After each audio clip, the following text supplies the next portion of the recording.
More evidence tonight that the security of our elections, the integrity of our democracy are at risk from electronic voting machines.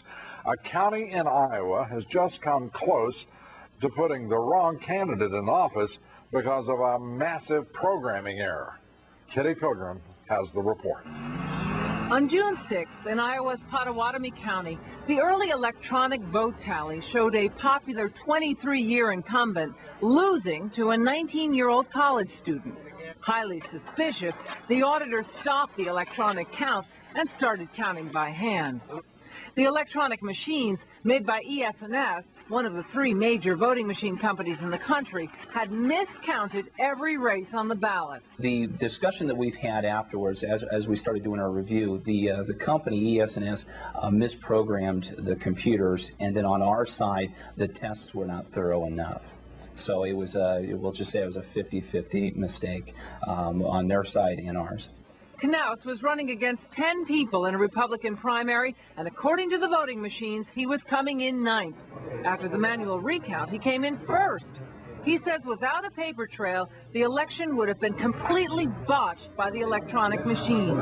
Electronic voting experts have come to a conclusion over what went wrong with the ES&S machines. What happened in Pottawatomie County is that they have a rule that the paper ballots, the names from precinct to precinct, have to rotate. So while I might be at the top of the ballot in precinct 1, I'd be number 2 in precinct 2, number 3 in precinct 3, and so on. What the machinery did, though, is the programming didn't take into account this rotation on the paper ballots. And so regardless of whatever name was on the top of the ballot, it would always accrue for a single candidate. Computer experts point out in this case how the ballot was programmed was a mistake. But misprogramming ballot tabulation could also be done on purpose if someone wanted to tamper with an election. The Iowa Secretary of State says the programming by the vendor was done incorrectly, so the state is going to pay more attention to the pre-election testing of the machines.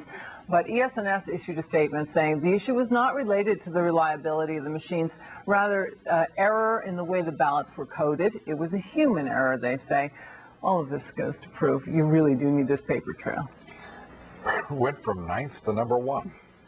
If this message is not getting through, it's emanating from every quarter of the country using these electronic voting machines, I don't know what it'll take. I know. And when you talk to county after county after county that had these problems, they all come to the same conclusion: you must have a paper record. And I love the electoral officials in these counties and districts, and in some cases states, saying, well, we're going to pay closer attention this time.